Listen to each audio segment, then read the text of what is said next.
Nós estamos hoje no Central Piauí para receber uma convidada muito especial. Ela está morando no Piauí há 14 anos, mas ela é paulista. E ela é fonoaudióloga, especialista em leitura e escrita. E veio hoje para a gente conversar um pouco como é que se dá o processamento auditivo. Eu estou recebendo hoje a fonoaudióloga Fernanda Thieme. Seja muito bem-vinda, Fernanda, ao Central Piauí, para a gente ter essa conversa hoje muito informativa, não é isso? Obrigada, bom dia. Vamos lá. Fernanda, o que é o processamento auditivo? Porque muitas vezes a pessoa acha que ouviu e está tudo certo, e não é Não. isso? O processamento, ele é um conjunto de habilidades que fazem com que a gente entenda aquela informação que a gente está ouvindo. Então, por exemplo, localizar de onde vem o som, saber diferenciar as vozes das pessoas, conseguir entender o que a pessoa está falando no ruído, então, no restaurante, no meio da rua, num shopping, esquecer aquele barulho todo e prestar atenção aqui na conversa. Então, o processamento auditivo, ele é esse conjunto de habilidades, tá? Como é que a gente sabe que tem um problema na audição? Quais são os sinais que a gente tem que observar? Quais são os sintomas? Não sei se chama sintoma. Na verdade, tem uma porção de sintomas, de sinais que a gente pode observar. Então, assim, principalmente nas crianças. Criança tem dificuldade escolar. É o primeiro sintoma que aparece. Por quê? Se ela não entende bem, ela não vai ler bem, ela não vai escrever bem. Então, a dificuldade escolar está no topo. A criança que toda hora tá falando assim, que, repete. Outro sintoma, uma criança que é muito esquecida, por assim dizer. Você pede para ela assim, fulano, vai lá na geladeira e pega água, ovo e a batata. E ele chega na cozinha e ele fala, o que era para eu fazer mesmo? Ou pega só uma coisa. Então, assim, a criança não é que ela é esquecida, ela esquece do que ela precisa fazer. Desatenta. Desatenta, uma criança muito desorganizada, esquece as coisas na escola, não leva as coisas para a escola, se não arrumar a mochila, chega na escola não tem as coisas que precisa. Que mais? A dificuldade real de ouvir no ruído. É aquele adulto que fala assim, lá no meu serviço, lá no meu trabalho, falam que eu sou meio lesada, que eu não entendo, porque as pessoas falam comigo uma coisa e eu entendo outra. Que mais? Uma pessoa que é lenta. Sabe aquele que é o último a entender a piada? Vai rir da Não piada quando entende tu duplo não sentido. entende duplo sentido. Então, assim, é um conjunto de sintomas que a gente vai observando, mas que geralmente estão hoje muito ligados à educação, à dificuldade de aprendizagem mesmo. Doutora, então, essa dificuldade no processamento auditivo tem tanto em adultos como em criança? Tem em adulto, em criança, em idoso, tá? Então, assim, ela começa muito cedo e ela pode ir até o idoso. Tem alguma idade na criança em que você tenha que realmente. Porque a criança, cada um tem seu ritmo, né? De aprendizagem, de fala. Tem uma idade que você tem que chegar e dizer assim: não, essa idade aqui já era para ter desenvolvido essa habilidade, ainda não. Tem essa idade? É assim, o processamento auditivo, ele começa a se desenvolver da hora que nasce, ele vai melhorando, essas habilidades elas vão evoluindo, vão amadurecendo até mais ou menos os 7 anos e meio, tá? Então, nos 7 anos e meio, a criança tem que estar localizando bem o som, separando o ruído daquilo que precisa ouvir, precisa estar alfabetizada. Com Então, 7 anos assim, e meio. com 7 anos a gente começa a fechar o diagnóstico. Por quê? Porque aí a gente tem a maturação dessas habilidades. Elas já estão formadas, já estão bem amadurecidas para a gente poder avaliar. Antes disso, a gente consegue ter uma ideia se existe um atraso, se realmente tem uma possibilidade de ter o transtorno do processamento auditivo a partir dos 4, 5 anos, porque a gente começa a ver que a criança não vai bem na escola, não consegue ser alfabetizada. Então, assim, diagnóstico com 7, mas antes a gente começa a perceber já, principalmente pela aprendizagem. Doutora, tem diferença entre ouvir e entender? Completamente. A gente escuta, o som entra no ouvido da gente e ele é transformado em estímulo elétrico. Isso é ouvir. Você está transformando a informação em estímulo elétrico. Para a gente entender o caminho, a via entre o ouvido e o cérebro, esse caminho que a informação faz, que o estímulo elétrico faz, ele tem que estar bom, ele tem que estar íntegro. Tá? Por quê? Porque senão, o que que acontece? Você escuta uma coisa e entende outra, tá? A compreensão, ela é feita no cérebro, não no ouvido, tá? Então, assim, é como se a gente escutasse, por exemplo, casa, C-A-S-A. Essa informação, CASA, ela é transformada em estímulo elétrico que vai através do nervo, mas é lá no cérebro que a gente vai dar significado para isso. O que é casa? Aquilo que a gente mora dentro, que tem porta, janela. Pronto, agora eu conheço esse estímulo elétrico. Ele transforma as sílabas no real significado dela. Ele transforma os sons, ele traduz o som em significado. Isso é cortical, é do cérebro, não é do ouvido. É função do cérebro. O É ouvido, função do cérebro. ele é como um receptor. Isso. E o cérebro, ele decodifica aquela informação. Exatamente. Doutora, como é que é feito a avaliação? É através de exames? Como é que é feito essa avaliação de se a pessoa está com problema nesse quesito ou não? Assim, o início desta jornada, ela começa ou com o otorrino, com o médico otorrino, ou com o neuropediatra, ou com o pediatra. Por quê? Porque é ele que vai solicitar o exame de processamento auditivo. Esse exame, como eu disse, a gente começa a fazer com 5 anos. A gente começa a dar diagnóstico com 7 e até a idade idosa, né? Adulto, idoso.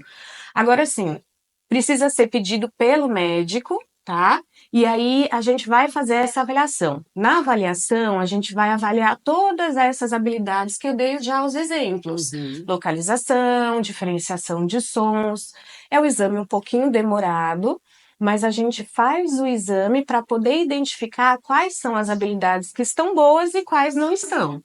E aí, se a gente tiver alteração em alguma das habilidades, aí está caracterizado o TPAC, o transtorno do processamento auditivo central. E tratamento? Como é que é feito o tratamento? Tem tratamento? Tem.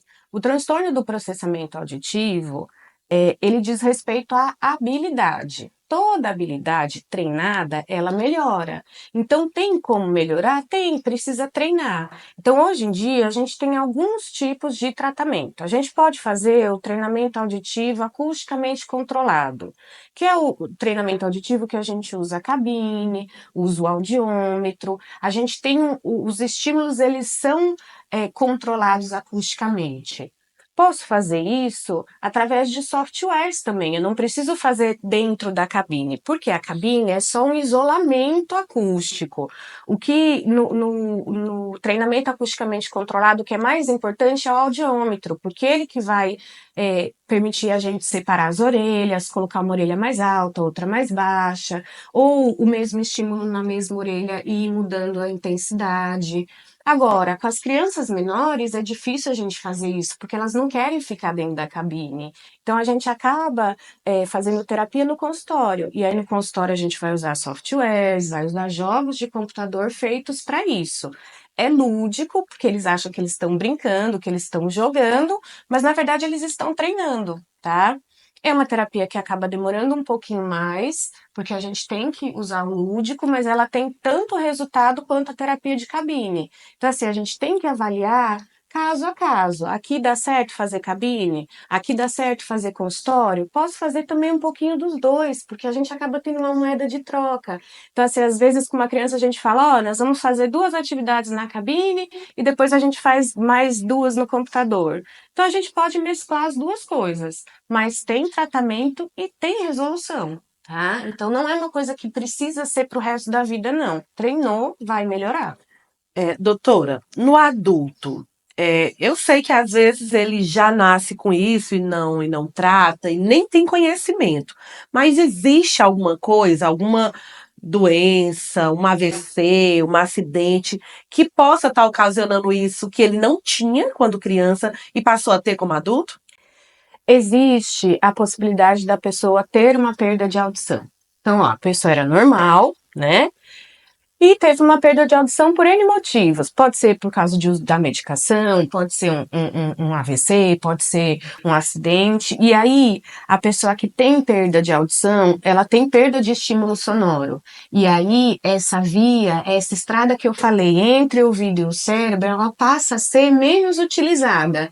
E aí, ela começa a se degenerar. Então, nesses casos, a gente tem o transtorno do processamento auditivo.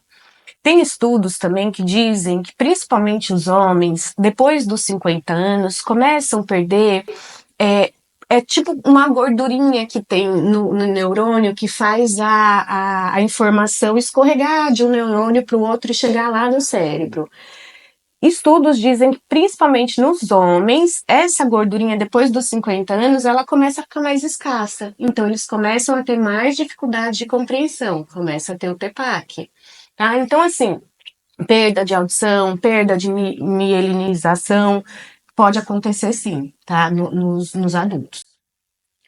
Muitas vezes a gente vê os idosos que os povos mais antigos do interior falavam, ele tá moco. É isso, né? Ele começou a ter a perda da É. audição por N motivos, né? É. Da idade, enfim. Tanto que, assim, para a gente, o primeiro passo, até antes da gente avaliar o processamento auditivo, é avaliar a audição. Como é que tá a audição dessa pessoa? Ela tá ouvindo bem? Porque se ela não tá ouvindo bem, ela não vai entender bem. Agora não, ó, ela tá ouvindo bem. Ah, então pode ser o TEPAC. O problema tá o nervinho que leva do ouvido pro cérebro. Na verdade, Neurônio. não é o nervo, é o neurônio. Neurônio. A dificuldade está neste caminho entre o ouvido e o cérebro. O nervo tá bom, ele tá mandando a informação, mas por alguma razão, a hora que a informação vai de um neurônio para o outro, ela escorrega. Se perde. Ela se perde. Doutora, e a influência disso na vida da criança, na aprendizagem dela, na alfabetização dela, na vida social da criança? Porque se ela não ouve direito, se ela não entende, até a vida social dela, acho que é uma das que é mais atingida. Assim, vamos entender uma coisa. Se a gente for pensar numa escadinha de desenvolvimento, o primeiro degrauzinho é a compreensão. Se a criança não está entendendo direitinho, como é que ela vai falar direito, ler direito, escrever direito? E essa escada, ela só vai ficando mais pesada à medida que ela vai adquirindo conhecimento, que ela vai passando de série na escola. E aí o que acontece? Uma escada pesada com pé ruim, ela começa a quebrar. Então, o que que acontece? As crianças começam a falar. Ah, tem distúrbio de fala. Troca a letra. Não consegue falar o R. Troca o R pelo L. Já é um indício de que a compreensão não tá boa. Peraí, doutora. Crianças que trocam as sílabas já é um indício, porque tem muita criança Já que a gente acha até engraçado. Ai, que fofa, ela troca o L, enfim. Então é um indício.